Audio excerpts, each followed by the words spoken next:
Korean language is an ancient language that's recently become rather popular.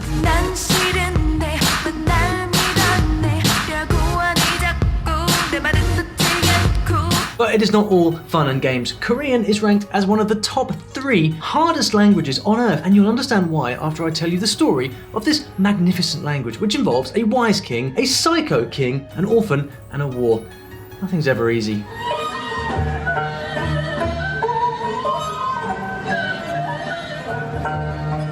그러자 할아버지의 모습이 신혼 시절의 젊은 모습으로 바뀌었어요. Korean is one of the world's oldest living languages, and its origins are as mysterious as the origin of the Korean people. They have distant links with Japanese people, but their amazing language really is one of a kind. No one actually knows what ancient Korean was like. Some historians think it's a distant relative of the Altaic family of languages, which includes Mongolian and Turkish, but that is a very big fat maybe. We do know that Proto-Koreans were migrants from Manchuria during the Bronze Age. That's this part of northeast China right here. These tribes were Koreanic speakers, but there were also Japonic speakers living alongside them. Even now, there are a few language overlaps with Korean and Japanese, but they're still 2 completely different languages. So what was going on? If you are an ambitious linguist, there is a mystery to be solved here. There is one ancient book that might have some clues. It's the oldest surviving record of Korean language.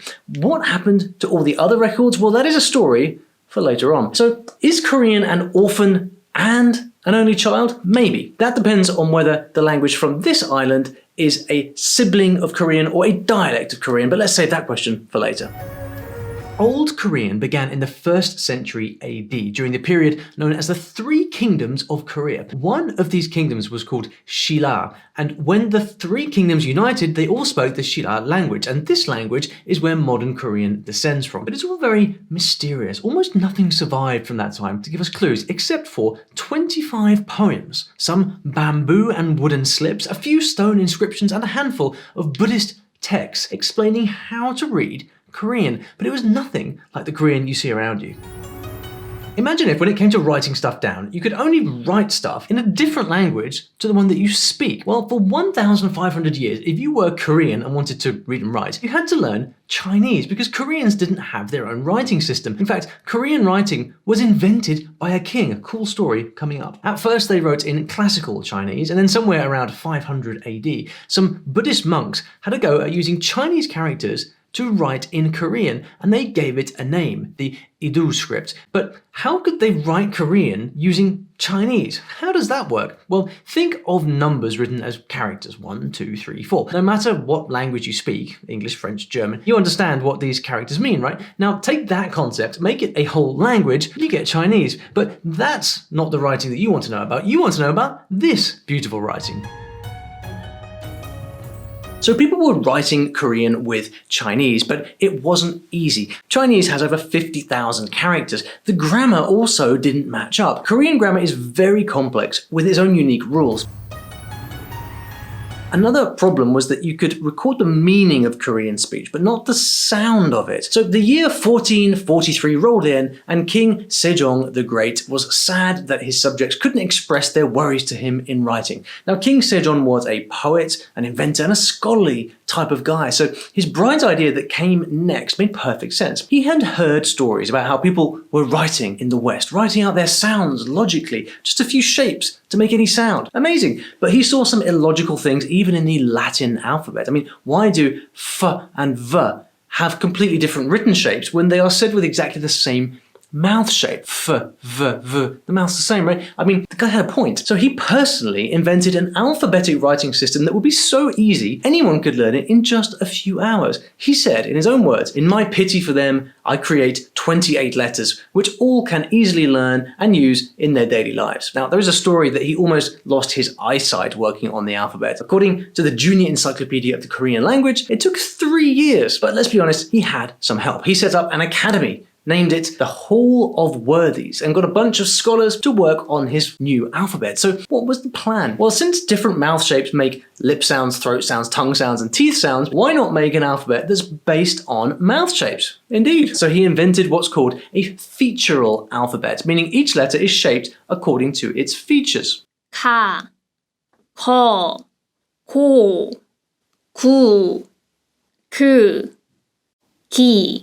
This letter is the shape of the tongue as it makes a kia sound. Today, the alphabet has an easier name, Hangul, and it's amazingly simple. All of the letters are just lines and circles. The king told people, if you're wise, you'll learn this in one morning. If you're stupid, it will take you 10 days. Are you up for the King's Challenge? If you are, well, I am extremely excited to announce our new Story Learning Korean program. It's called Story Learning because, well, you learn Korean through the power of story, and not just that alphabet, of course. This is a comprehensive program that teaches you to learn and speak Korean, and it's very different to regular methods because the entire course is built around story, which means you learn in a much more natural, in-depth way, exactly the same way as you learned your native language as a child, in fact, through story. If you've seen my book of Korean stories, for example, but maybe you found it a little bit hard for you, well, our new Korean course is the perfect way to build up to being able to read and understand a book at this level and then go on to obviously speak Korean as well. The course is coming out soon. By the time you watch this video, it may already be out. So if you want to find out more, you can click at the link below in the description. So how did King Sejong's subjects like his cool new alphabet? Well, actually, the aristocratic class didn't like it one bit. They didn't want commoners climbing the social status ladder, so they criticized it. No one can learn to read horizontally, they said.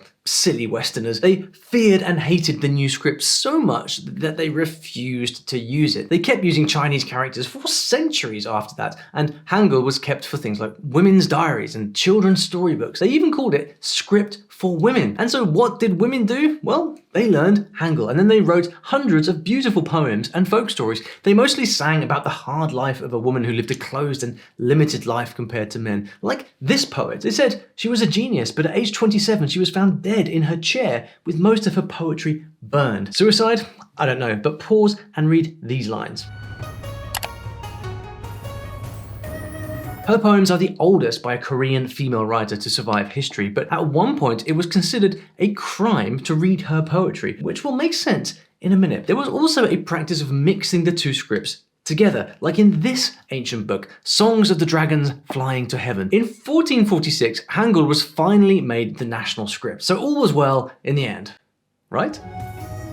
Buckle up, things are about to get messy. It was the year 1504, and there was a new and very young king. No, really, he was 13 years old. His mum was completely crazy with jealousy issues, entirely his dad's fault, so he never exactly had a stable upbringing. By his 20s, he was a terrible tyrant who committed treacherous acts that I can't even speak about on this channel, but I will give you the mild version. He captured all the most beautiful women in the land and forced them to be his slaves. But where to keep them? Well, since he didn't even like academia to start with, he threw everyone out of the university and made it a more fun place. So naturally, the commoners created posters mocking him in Hangul, of course. So what did he do? Well, he banned Hangul, didn't he? And pleading with him was a very bad idea. By the time he died, he was your average homicidal maniac. Hangul eventually came back and anyone was allowed to study again. But in these gripping language tales, when does a good thing ever last? And if you're enjoying this gripping language tale, please like the video, subscribe to the channel so I can keep making videos like this, and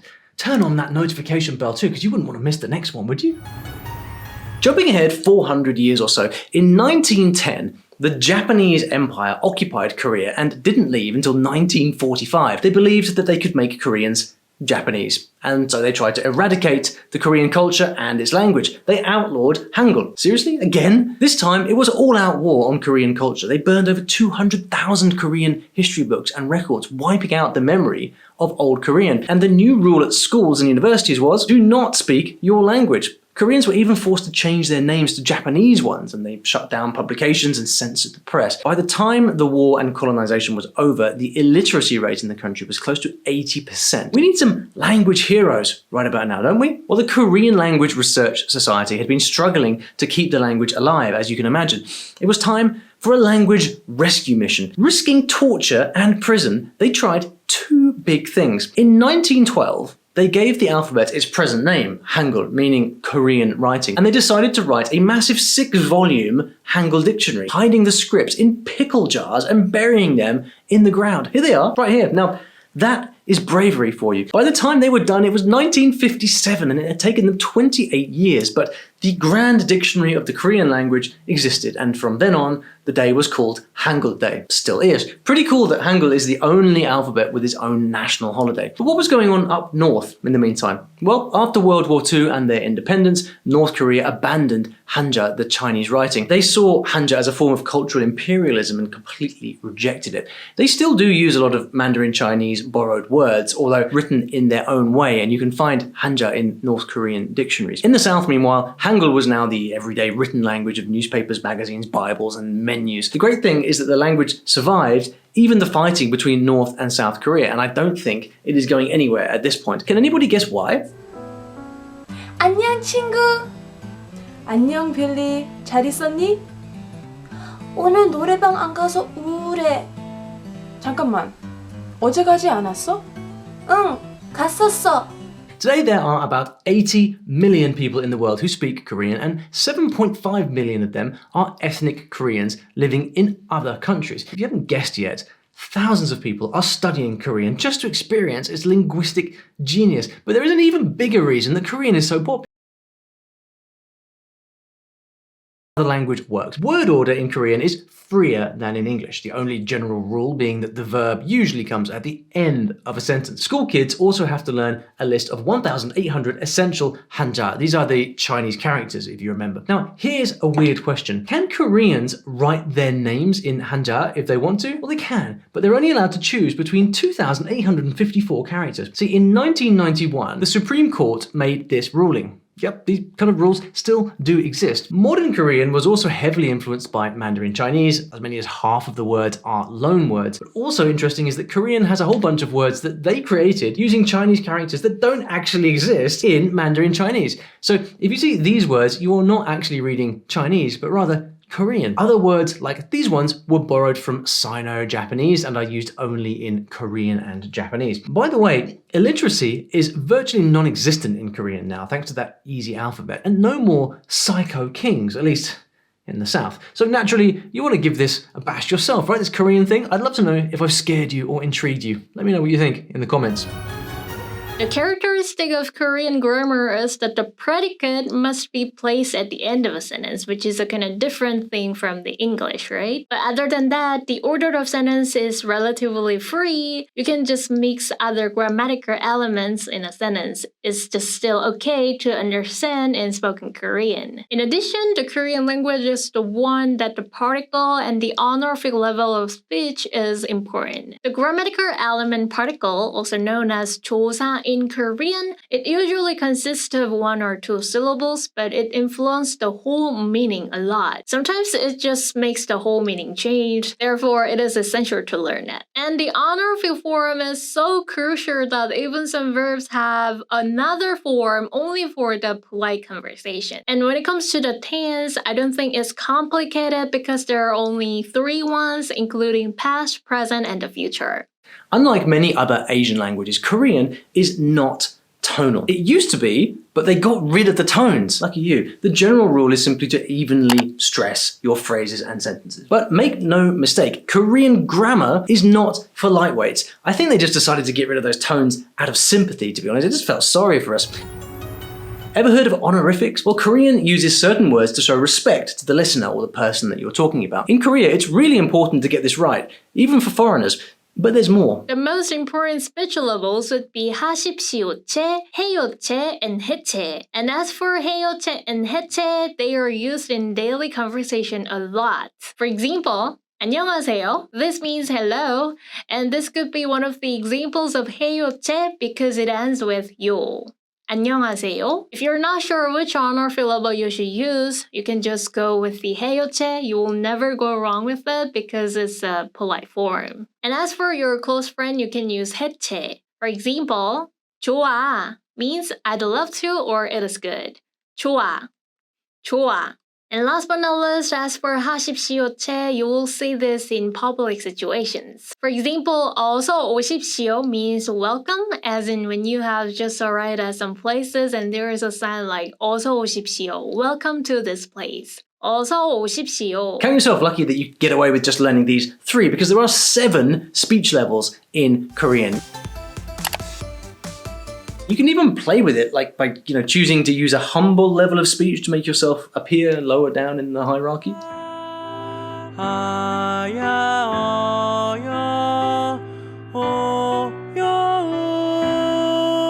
Modern Korean script uses 24 of the original 28 basic letters. There are 14 consonants and 10 vowels.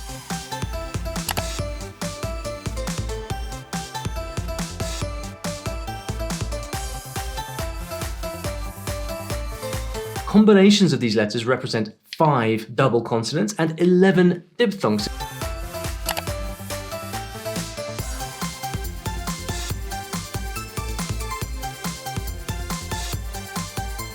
So you actually end up with 40 characters in total. The letters are grouped in clusters of 2, 3, or 4, and they're arranged into blocks that represent syllables. You write the syllables, consonants, and vowels side by side in one block. Now, consonants are based on the shape your mouth makes when you pronounce them, and vowels are made from simple horizontal or vertical lines. These days, Korean is almost always written from left to right using Western-style punctuation marks, but you will also see it written vertically, reading from top to bottom, like you'd expect to see with Chinese or Japanese. It is described as one of the most scientific alphabets ever made. It's a very big deal in the history of Korean culture, because after all, Hangul has kept Korea free of unintelligible dialects for nearly 600 years. Indonesia's Chia tribe will have their first dictionary in the Korean alphabet, Hangul. The Seoul-based Asia Development Foundation announced on Monday that it will launch a 3-year project to create the dictionary. It'll have the words and meanings of the tribe's own language written in the Korean alphabet. The 70,000-strong Chia tribe has been using Hangul to complement its spoken-only language since 2009. How awesome is that? The Chia are an ethnic minority in Indonesia, and they speak a Malayo-Polynesian language. I wonder if writing in Hangul is going to work out for them.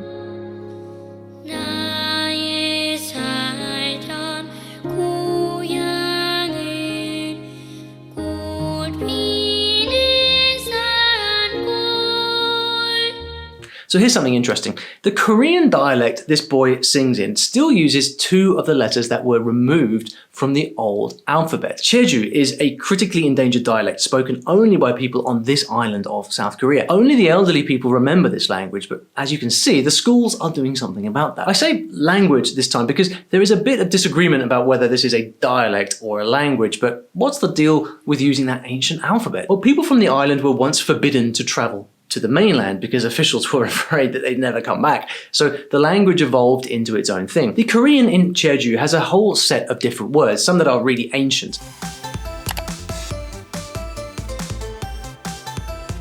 To top it off, the Jeju dialect has its own grammar system, so it's very hard for mainlanders to understand, but the islanders themselves can understand what mainland people say. It works the other way. Altogether, there are 6 regional dialects in Korea, and the main differences are where the stress goes in words. And how's this? Korean actually has different words for dialect to differentiate the types. Clever thinking, Koreans. That's why Jeju is called Jeju Bangun, meaning from the countryside, while many other dialects are called Saturi, meaning regional. If you study Korean, you'll probably learn the regular Korean of Seoul, though, which also happens to be the easiest.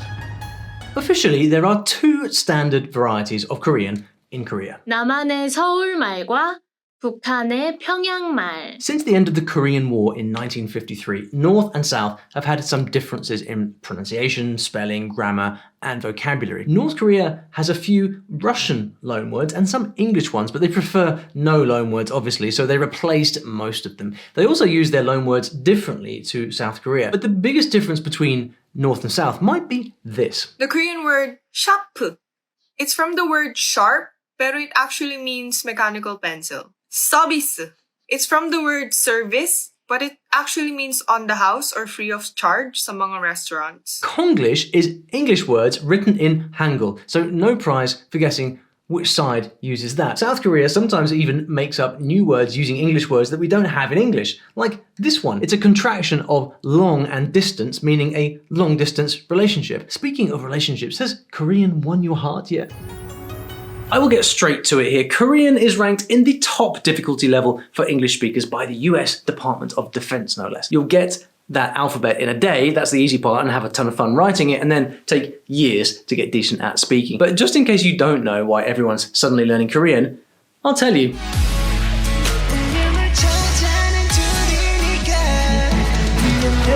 Korean culture is huge around the world, as you know. It is so big, it has a name, the Korean wave. It's an obsession with Korean music and shows, that is K-pop, K-dramas. It all started on April the 11th, 1992, when two groups performed their music on TV for the first time. Even hardcore American soldiers are into K-pop, and there's proof of that in this video. But let's not forget that Korean has some serious cultural competition just a stone's throw across the sea in Japan. And in this video, I tell you all about where Japanese came from, and I'll give you a hint. Most people have it completely wrong.